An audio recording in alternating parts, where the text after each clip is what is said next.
제가 성경 출애굽기를 읽으면서 출애굽기와 레위기를 읽으면서 새롭게 깨달은 것은 하나님이 출애굽기 레위기에서 거룩에 대해서 굉장히 많이 말씀하고 있다는 것을 발견했습니다.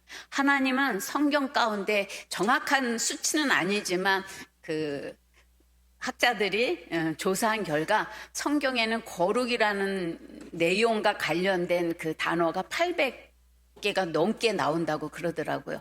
근데 출애굽기 레위기를 읽으면서 유난히 거룩이란 단어를 많이 말씀하고 있는 것을 읽으면서 하나님은 이토록 거룩에 대해서 이야기를 많이 하는데 우리는 정작 거룩에 대해서 생각하지 않고 살아가고 있다는 사실을 깨달았습니다. 거룩이라는 단어가 처음 나온 것은 창세기 2장 3절에 처음 나옵니다. 창세기 2장 3절에 하나님이 그 일곱째 날을 복되게 하사 거룩하게 하셨으니 이는 하나님이 그 창조하시며 만드시던 모든 일을 마치시고 그날에 안식하셨습니다. 하나님께서 우주 만물을 창조하시고 일곱째 날을 구별하여 거룩하게 하셨다고 하셨습니다. 하나님이 시간을 자기의 시간으로 구별할 것, 그것이 거룩입니다. 출애굽기 3장 4절에서부터 5절까지 보면 하나님께서 모세를 부르는 장면이 나옵니다. 오늘 모세를 부르시면서 하나님이 하시는 말은 너는 신발을 벗어라. 네가 서 있는 곳은 거룩한 곳이다. 그렇게 말씀하는 내용이 나옵니다. 하나님께서 계신 장소를 구별해서 하나님은 거룩하다. 장소를 구별하신 것을 볼 수가 있습니다. 출애굽기 13장 2절의 말씀입니다. 이스라엘 자손 중에서 사람이나 짐승을 막론하고 태에서 처음 난 모든 것을 다 거룩히 구별하여 내게 돌리라. 이는 내 것이니라 하시니라. 하나님이 짐승이나 사람이나 처음 태어난 것은 거룩히 구별해서 나에게 드려라. 하나님은 사람이든 짐승이든 하나님께 속한 것을 거룩하다. 그렇게 말씀합니다. 시간, 장소, 사람, 동물, 하나님께 속한 것은 다 거룩하다고 그렇게 말씀을 합니다. 오늘 본문 레위기의 핵심 주제는 거룩입니다. 레위기 13장 2절 우리 한 목소리로 읽겠습니다.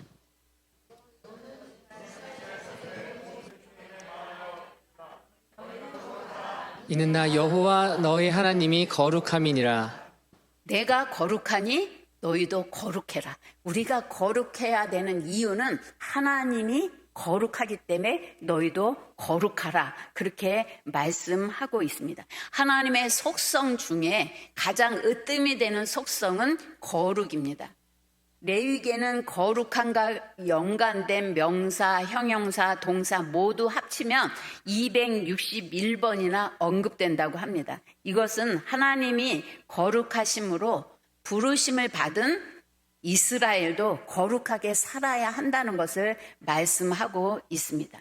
오늘 레위기 전체는 이스라엘을 하나님께서 선택하셔서 거룩한 백성 삼으셨기 때문에 이스라엘 백성들은 거룩하게 살아야 되는, 거룩하게 지켜야 되는 계명들을 레위기에서 이야기하고 있습니다. 레위기는 전반부 1장에서 10장까지는 거룩하신 하나님 앞에 우리가 어떻게 하면 나아갈 수 있는지 그 나아갈 수 있는 길에 대해서 이야기를 하고 후반부 11장에서 27장까지는 하나님의 거룩하심 안에 머무르기 위해서는 어떻게 해야 되는지를 이야기하고 있습니다. 그래서 레위기는 거룩이라는 단어가 수십 번 나오는 것을 볼 수가 있습니다. 근데 이 50여 번 나오는 그 단어가 쓰인 거를 가만히 보면 죄 때문에 하나님 앞에 나아갈 수 없는 인간이 어떻게 하면 하나님께 나아갈 수 있는지를 설명하는데 50번 이상 거룩이라는 단어가 쓰여진 것을 볼 수가 있습니다. 그래서 거룩은 하나님과 인간과의 관계를 회복하기 위한 가장 기본적인 전제 조건이 거룩이라는 겁니다. 거룩하신 하나님 앞에 우리가 나아가기 위해서는 우리도 거룩해야 된다는 겁니다. 그러면 구약에만 거룩이 나오느냐? 신약 성경에 하기오스라는 그 거룩이라는 단어가 의외로 또 많이 나와요. 그래서 113번이나 나온다는데 이 숫자는 정확하지 않아요. 제가 세어본 게 아니고 AI가 세어보고 학자들이 세어본 거니까 정확하지는 않습니다.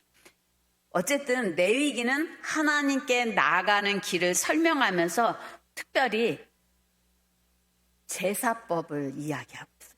하나님께 나아가는 길과 연관돼서 제사법 5가지를 이야기하고 있습니다. 불에 태워서 드리는 번제, 곡식으로 드리는 소제, 또 화평케 하는 화목제, 우리의 죄를 해결하기 위한 속죄제와 속건제, 이렇게 제사를 통해서 이스라엘 백성들은 거룩하신 하나님 앞에 나아갈 수 있었습니다.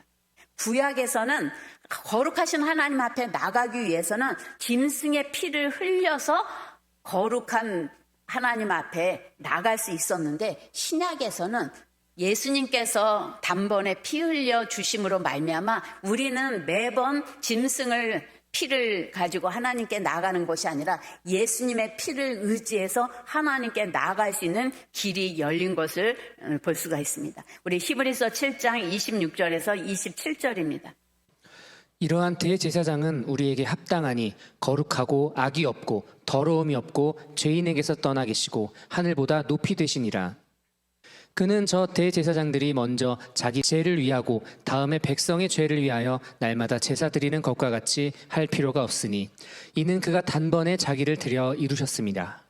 오늘 우리는 거룩하신 하나님 앞에 나아갈 수 있는 길이 예수님 때문에 열렸어요. 그래서 우리는 날마다 짐승의 피를 하나님께 보이지 않고 오직 예수 그리스도를 의지하고 믿음으로 하나님께 나아갈 수 있는 길이 열린 것을 볼 수가 있습니다. 그래서 우리는 예수의 피 때문에 거룩해졌고 거룩하신 하나님을 만날 수 있는 길이 열렸기 때문에 당연히 우리는 거룩한 삶을 유지해 나가야 될 책임이 있다는 겁니다. 간혹 사람들 중에 구원받고 천국 가면 됐으니까 이제 내 마음대로 내 하고 싶은 대로 살아도 된다, 그렇게 생각하는 사람이 있습니다. 어떤 사람은 죄를 져도 하나님이 용서하시고 천국 가는 게 사라지지 않으니까 내 하고 싶은 대로 죄를 짓다가 죽기 전에 회개하면 된다, 그렇게 생각하는 사람이 있습니다. 근데 어제 내가 어떤 목사님 설교를 들었는데 그 목사님이 우리에게 죽을 날을 알려주시지 않은 것은 그런 인간들 때문에 그렇다고 그렇게 이야기를 합니다. 나를 가르쳐주면 그 앞에 가서 내가 회개하면 되지 이럴까봐 누구도 자기 죽는 날을 알지 못하게 하셨다, 이렇게 이야기를 하는 소리를 들었습니다. 우리의 목표는 천국 가는 것으로 끝이 아닙니다. 오늘 우리는 예수 그리스도를 통해서 거룩한 백성이 되었고 거룩한 하나님을 배울 수 있는 자격이 주어졌기 때문에 거룩의 시작은 하나님께로 온 선물이지만 거룩한 삶을 통해서 하나님께 우리는 거룩한 열매를 드려야 되는 게 우리의 본분이라고 말할 수가 있습니다. 레위기 11장 15장까지는 거룩한 백성이 정결하게 사는 삶을 어떻게 살아야 되는지에 대해서 구체적으로 말씀하고 있어요. 그래서 여러분이 잘 알다시피 먹을 수 있는 것과 먹을 수 없는 것, 동물, 바닷속에 있는 물고기까지 하나님은 하나하나 예를 들어서 먹어도 되는 거, 먹지 말아야 되는 그 정결법을 이야기를 합니다. 산모가 해산한 후에는 어떻게 정결해야 되는지, 문둥병에 걸리고 곰팡이가 쓸었을 때 어떻게 거룩함을 가지고 깨끗하게 정결하게 해서 하나님께 나갈 수 있는지, 아주 우리의 일상생활의 세세한 부분까지 하나님은 하나하나 말씀해 주는 것을 볼 수가 있습니다. 그러면서 16장에 가서는 1년에 한 번씩 대제사장이 지성소에 들어가는 속죄일에 대해서, 속죄일을 어떻게 지켜야 되는지에 대해서 이야기를 합니다. 그리고 17장에서 22장까지는 우리가 어떻게 정결하게 살아야 될 건지에 대해서 또 구체적으로 반복해서 이야기하는 내용으로 가득한 것을 볼 수가 있습니다. 하나님은 이렇게 우리들이 삶 전반에 걸쳐서 정결한 삶을 통해서 거룩한 백성이 되기를 말씀하고 있는 것을 볼 수가 있습니다. 로마서 12장 1절에서 2절의 말씀을 우리 함께 읽겠습니다. 그러므로 형제들아 내가 하나님의 모든 자비하심으로 너희를 권하노니 너희 몸을 하나님이 기뻐하시는 거룩한 산 제물로 드리라. 이는 너희가 드릴 영적 예배니라. 로마서 12장 1절에 그러므로가 나와 있어요. 그러니까 그 앞에 무슨 이야기를 한 거죠? 너희가 영적 예배를 드려야 되고 너희가 거룩한 산 제물이 돼야 되는데 왜 그러냐? 그 11장까지 사도 바울이 이야기하는 거는 거룩하신 하나님에 대해서 이야기하고 또 진노의 심판을 받을 수밖에 없는 인간의 상황에 대해서 이야기를 합니다. 그리고 하나님의 은혜로 말미암아 우리가 구원받았기 때문에 그러므로 너희는 거룩한 산 제물이 되어서 하나님께 거룩한 삶을 드려. 그것이 너희가 드리는 영적 예배다. 그렇게 해석한 것을 볼 수가 있습니다. 우리는 하나님의 은혜를 받았습니다. 그런데 그러면 우리의 삶이 하나님의 은혜로 거룩하지 못한 우리들이 거룩한 자녀가 됐다고 한다면 예수님이 얼마나 많은 희생을 치렀는가를 생각하고 우리의 삶이 달라져야 되는데 우리는 또 쉽게 하나님의 은혜를 잊어버리는 경향이 있습니다. 그래서 하나님께서는 이스라엘 백성에게 너희가 거룩한 백성이 된 것을 그리고 거룩한 삶을 살아야 되는 것을 잊지 않기 위해서 하나님의 거룩한 은혜 안에 머물러 있어야 된다. 그래서 후반부에 가서는 거룩한 하나님의 은혜 안에 머물기 위해서는 어떻게 해야 되는지에 대해서 구체적으로 설명을 하고 있습니다. 그래서 레위기 23장부터는 7대 절기에 대해서 이야기를 합니다. 거룩해지기 위해서는 제사를 이야기하고 거룩한 하나님을 배울 수 있기 위해서는 어떻게 해야 되느냐? 거룩한 제사를 통해서 예수 그리스도가 희생됨으로 인해서 우리는 하나님께 나갈 수 있고 그 은혜를 계속 우리가 유지하고 머물러 있기 위해서는 절기를 지키라는 거예요. 절기는 뭐예요? 이스라엘 백성을 하나님께서 인도하신 다양한 기적과 역사를 잊어버리지 않고 기념하는 게 절기입니다. 그 대표적인 절기가 유월절, 무교절 속에 유월절이 속했죠. 너희가 노예로 애굽에서 종살이 했을 때 얼마나 하나님이 너희를 사랑해서 이끌어냈는지 10가지의 기적을 통해서 재앙을 통해서 너희를 어떻게 건져냈는지를 너희는 늘 이 절기를 지키면서 나를 잊지 마라. 그게 절기의 의미입니다. 그러면서 이스라엘의 남자들은 필히 지켜야 되는 절기, 예루살렘 성전까지 너희가 어디서 살든지 무슨 일을 하든지 구별해서 이 3대 절기는 반드시 지키라고 명령한 절기가 무교절과 오순절과 장막절입니다. 장막절을 초막절이라고도 하는데 이것은 이스라엘 백성들이 광야 생활을 할 때 장막과 초막을 짓고 생활했었거든요. 이 장막절과 초막절을 통해서 너희가 광야에서 어떤 생활을 했고 그때 내가 어떻게 너희를 먹이고 입혔는지를 잊지 말고 기억하라는 게 바로 이 장막절, 초막절 절기를 지키는 의미라고 볼 수가 있습니다. 오순절, 그 다음에 보리 수확을 하고서 드리는 초실절, 칠칠절. 이 추수가 너희 힘과 능으로가 아니라 내가 너희에게 이 추수할 수 있는 은혜를 베풀었다는 것을 기억하고 하나님 앞에 즐거워하면서 하나님 앞에 영광을 돌리는 절기가 바로 이 초실절, 칠칠절입니다. 또한 예수님이 곧 다시 오실 것을 기념하면서 1년에 7번째 되는 첫날에 나팔절을 지키게 돼 있어요. 너희는 내가 곧 올 거라는 걸 잊지 말고 그것을 기념하면서 준비해라.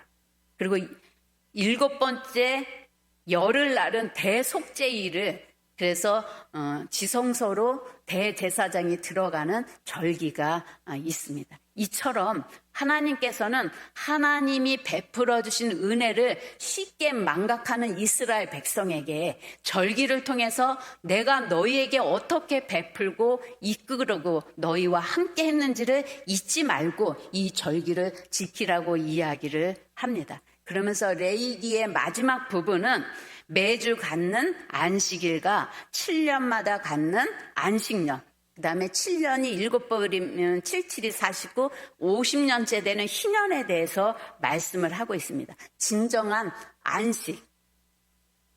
우리의 진정한 안식은 우리는 돈이 많으면 안식이 있을 거다.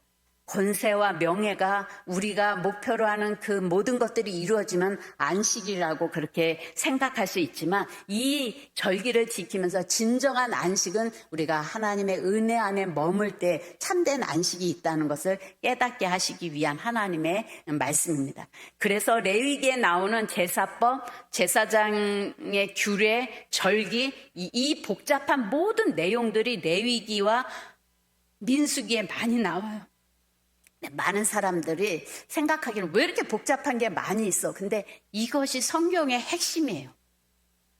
거룩하지 못한 우리가 거룩한 백성이 되어서 거룩한 하나님을 배울 수 있는 방법들을 나열하고 있는 거예요. 그리고 너희는 거룩한 백성으로서 이 세상에서 어떻게 살아야 될지에 대한 내용이 가득하게 구체적으로 나와 있습니다.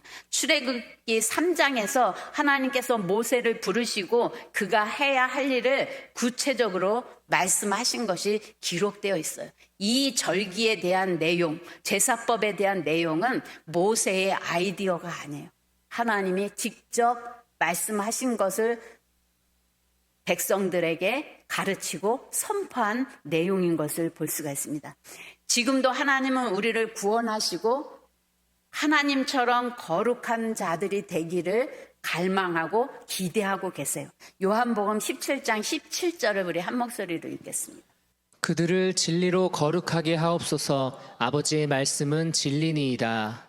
예수님께서 이제 마지막 죽음을 앞두고 대제사장의 기도라 하는 기도를 하십니다. 그 가운데 남겨진 제자들을 향해서 기도하실 때 그들을 진리로 거룩하게 하옵소서. 아버지의 말씀은 진리입니다. 남아있는 이 제자들이 돈벼락 맞게 해주세요. 출세하게 해주세요가 아니라 거룩을 지킬 수 있도록 거룩하게 하옵소서 그렇게 기도했다는 겁니다. 예수님의 제자 베드로는 거룩하라는 명령을 더 구체적으로 말해주고 있어요. 베드로전서 1장 13절에서 16절의 말씀을 들어보시겠습니다. 그러므로 너희 마음의 허리를 동이고 근신하여 예수 그리스도께 나타나실 때에 너희에게 가져다 주실 은혜를 온전히 바랄지어다. 너희가 순종하는 자식처럼 전에 알지 못할 때에 따르던 너희 사욕을 본받지 말고 오직 너희를 부르신 거룩한 이처럼 너희도 모든 행실에 거룩한 자가 되라. 기록되었을 때 내가 거룩하니 너희도 거룩할지어다 하셨느니라. 오늘 베드로는 하나님이 거룩한 것처럼 구원받은 너희도 이 세상을 살아갈 때 거룩한 행실을 구체적으로 행하면서 살라고 이야기하는 것을 볼 수가 있습니다. 거룩은 말로 되는 게 아닙니다. 우리가 무엇을 생각하고 느끼고 말하는가가 아닙니다. 거룩은 우리의 삶 가운데서 우리가 무엇을 행했는가가 중요한 거예요. 아, 난 너무 이런 죄를 졌어. 이런 죄에서 벗어나야 되는데 또 실수했어. 그것은 거룩이 아니에요. 거룩하기 위해서 피 터지는 싸움을 하는 게 거룩을 쫓아가는 삶이에요. 왜? 우리를 거룩하게 해서 거룩한 하나님 앞에 서게 하기 위해서 피 흘리기까지 전투를 벌이고 죽기까지 하신 그 예수님의 은혜로 우리가 거룩한 백성이 됐다고 한다면 우리는 그 거룩을 유지하기 위해서 우리의 삶의 자리에서 우리의 생각과 우리의 행동에 거룩하지 못한 부분들을 피 터지게 싸우는 싸움이 있을 때 그것을 거룩한 삶이라고 이야기할 수 있습니다. 존 오웬이라는 사람이 이런 말을 했어요. 자기 죄성을 말하고 다니면서 자기 혼자서 아무것도 할 수 없다 말하는 것은 신앙생활의 전부인 사람들이 있다. 그러니까 자기 죄를 이야기하면서 나 이거 죄에서 벗어나고 싶은데 내 힘으로는 안 돼. 난 어쩔 수 없어. 이렇게 신앙생활을 하는 사람이 있는데 이것은 신앙생활이 아니라는 거. 거룩하여지기 위해서 피 터지게 자기와의 싸움을 하는 게 거룩을 쫓는 사람들이라는 거죠. 왜요? 내가 거룩하니 너희도 거룩하라 그렇게 말씀하셨기 때문에 우리는 그 말씀 앞에 순종해야 되는 거예요. 레위기 19장 3절에서 4절 말씀입니다. 너희 각 사람은 부모를 경외하고 나의 안식일을 지키라. 나는 너희의 하나님 여호와이니라. 너희는 헛된 것들에게로 향하지 말며 너희를 위하여 신상들을 부어 만들지 말라. 나는 너희의 하나님 여호와이니라. 오늘 본문에서 내가 거룩한 것처럼 너희도 거룩해라 말씀하시면서 대표적인 거룩에 해당되는 내용을 말씀하는데 그 거룩한 삶을 살기 위해서 첫 번째 말씀하시는 게 3절에 너희 각 사람은 부모를 경외하라. 성경에서 이 경외라는 말은 대부분 하나님을 향할 때 쓰는 단어예요. 근데 오늘 부모를 대하는 단어에서 이 단어를 썼다는 거예요. 왜 하나님에게만 속한 단어를 오늘 이 레위기에서 부모를 경외하라는 그 말에 딱 한 번 썼어요. 그것은 뭐냐면 하나님께서 부모를 경외라 하신 것은 거룩한 삶의 가장 기본적인 삶의 자세로 규정하신 것이에요. 부모를 공경하라는 말씀을 하신 것은 부모를 경외하는 것이 하나님을 경외하는 일과 밀접한 관련이 있기 때문에 그렇습니다. 하나님께서는 가정을 만드시고 하나님의 대리자로 부모를 세우셨어요. 그래서 자녀들은 부모를 경외하는 것을 통해서 하나님 경외하는 법을 배우게 하셨다는 겁니다. 근데 부모를 없인 여기는 자는 하나님을 공경하기가 어려워요. 그래서 부모를 경외하는 훈련을 통해서 거룩하신 하나님을 경외하도록 하기 위해서 기초적인 게 부모를 경외하라는 것을 첫 번째에 놓습니다. 하나님과 이스라엘 백성은 부모와 자녀의 관계로 하나님은 설명하고 계세요. 하나님을 경외하는 사람은 자연스럽게 부모를 공경하게 된다는 거죠. 두 번째로는 안식일을 지켜라. 이것이 거룩을 이루어가는 삶의 자세로 두 번째로 말씀한 게 안식일을 거룩히 지키라는 거예요. 근데 우리는 이 안식일은 아까 창세기 2장 3절에서도 말씀드렸듯이 하나님이 자신이 거하시는 구별한 시간이 안식일이에요. 그래서 안식일을 거룩하게 만드셨어요. 근데 우리는 안식일을 거룩하게 여기지 않아요. 안식일은 잠시 노동해서 쉬는 날로 생각해요. 아니에요. 예수님이 돌아가심으로 인하여 안식일이 주일이 됐어요. 주일은 주님이 주인이 되는 날이에요. 그래서 우리의 모든 초점이 하나님께 향해야 되고 하나님만을 경배하는 날이 주일이라는 거죠. 그리할 때 우리는 거룩한 삶을 살아가는 기본 자세가 형성된다는 거예요. 안식일을 우습게 여기는 사람이 하나님을 제대로 공경하고 섬길 수 없어요. 이게 하나님의 법칙이에요. 그래서 안식일을 거룩히 지켜라 이 말은 내가 그 날을 구별하여 거룩하게 만들었어. 그리고 거룩한 하나님을 배울 수 있고 하나님의 거룩한 은혜 안에 머무는 게 안식일이라는 거죠. 그래서 우리가 거룩한 삶을 추구해 나갈 때 안식일을 거룩히 지키라고 이야기를 하고 있습니다. 세 번째는 우상 숭배하지 말라는 거예요. 하나님 대신 다른 것을 더 귀하게 여기는 게 우상 숭배죠. 근데 아담과 하와가 범죄함으로 말미암아 하나님만을 섬겨야 되는데 하나님이 없어졌어요. 그래서 하나님을 다른 것들로 대체하는 거, 그것이 우상숭배예요. 어떤 사람에게는 그게 돈일 수 있고, 어떤 사람에게는 자기의 행복일 수가 있고, 어떤 사람에게는 명예가 있을 수 있고, 하나님보다 더 중하게 여기는 그것이 하나님의 자리에 왔으면 그거는 우상숭배라는 거예요. 하나님 자리에 다른 것이 온 사람이 어떻게 하나님을 거룩하게 섬길 수가 있고 그 거룩한 은혜에 머물 수가 있겠어요. 부모를 경외하고 주의를 지키고 안식일을 구별하여 거룩히 지키는 이 세 가지가 거룩의 기초라는 거예요. 그리고 레위기에서는 19장 다음으로는 이 세 가지의 기초가 형성된 다음에 사람들과의 관계 속에서, 사회생활 속에서 거룩함을 어떻게 드러내야 하는지에 대해서 설명하고 있어요. 그래서 아주 구체적으로 도적질하지 마라, 거짓말하지 마라, 공의를 행하고 저울을 부자한테는 후하게, 가난한 사람에게는 야박하게 그렇게 하지 말고 재판도 공정하게 해라. 그런 아주 디테일한 부분 하나하나를 인간관계 속에서 거룩한 백성은 거룩한 삶을 어떻게 살아야 되는지에 대해서 이야기를 하고 있습니다. 근데 이 거룩은요, 선택사항이 아니라 명령이에요. 내가 거룩하니 너희도 거룩하라. 그러면 우리가 어떻게 하면 이 거룩한 삶을 살 수 있을까요? 요한복음 15장 5절의 말씀을 우리 한 목소리로 읽겠습니다. 나는 포도나무요 너희는 가지라. 그가 내 안에 내가 그 안에 거하면 사람이 열매를 많이 맺나니 나를 떠나서는 너희가 아무것도 할 수 없음이라. 이 거룩한 생활을 유지할 수 있는 유일한 길은 날마다 그리스도와 연합하는 겁니다.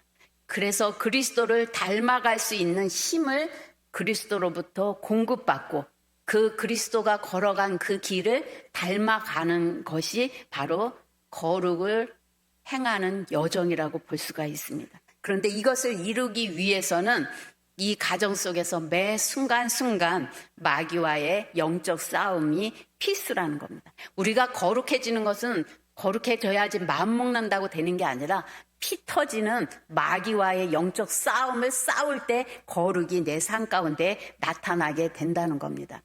이 싸움은 내면의 죄를 죽이는 일, 그리고 우리가 하나님의 은혜 안에 머무는 양면을 다 이루어야만 우리의 삶 속에 거룩을 행할 수가 있습니다. 우리 스스로의 힘으로는 이 거룩을 이룰 수 없다. 이는 힘으로도 능으로도 되지 아니하고 하나님의 영으로만 된다. 그렇게 하나님 앞에 고백하고 끝. 그러면 아니라는 거예요. 거기에 나의 의지와 결단이 들어가야 진정한 거룩의 삶을 살아가는 거라는 겁니다. 하나님이 힘 주셔야 되고 하나님이 은혜와 능력을 주셔야만 우리는 거룩한 삶을 살아갈 수 있지만 그 기본에는 내가 거룩한 삶을 살기로 선택하고 내가 이 거룩한 삶을 살아가는데 방해되는 것들과 싸우고자 손해가 된다 할지라도 피 터지는 상처가 있다 할지라도 내가 이 거룩을 지키고자 하는 결단과 선택과 의지가 밑바탕 될 때 하나님의 도우심도 우리와 함께함으로 날마다 거룩한 삶을 살아갈 수 있다는 겁니다. 왜 거룩이 중요해요? 거룩은 나와 상관없어. 그거는 뭐 목사님이나 좀 신앙생활 오래 하는 사람만 거룩이 필요하지 우리까지 어떻게 거룩하게 살아 이렇게 생각할 수 있을지 모르지만 하나님이 임재하려면 거룩해야 되는 거예요. 제가 꿈을 꾸면서 그거를 깨달았어요. 하나님은 거룩한 곳에 임하셔요. 하나님은 거룩한 사람에게 임하셔요. 하나님은 거룩한 교회에 임하셔요. 그래서 우리는 피 터지게 거룩을 향해서 나가야 하나님이 임재하심으로 말미암은 놀라운 치유와 회복과 부흥과 자유를 누릴 수 있기 때문에 우리는 거룩하기로 결단해야 됩니다.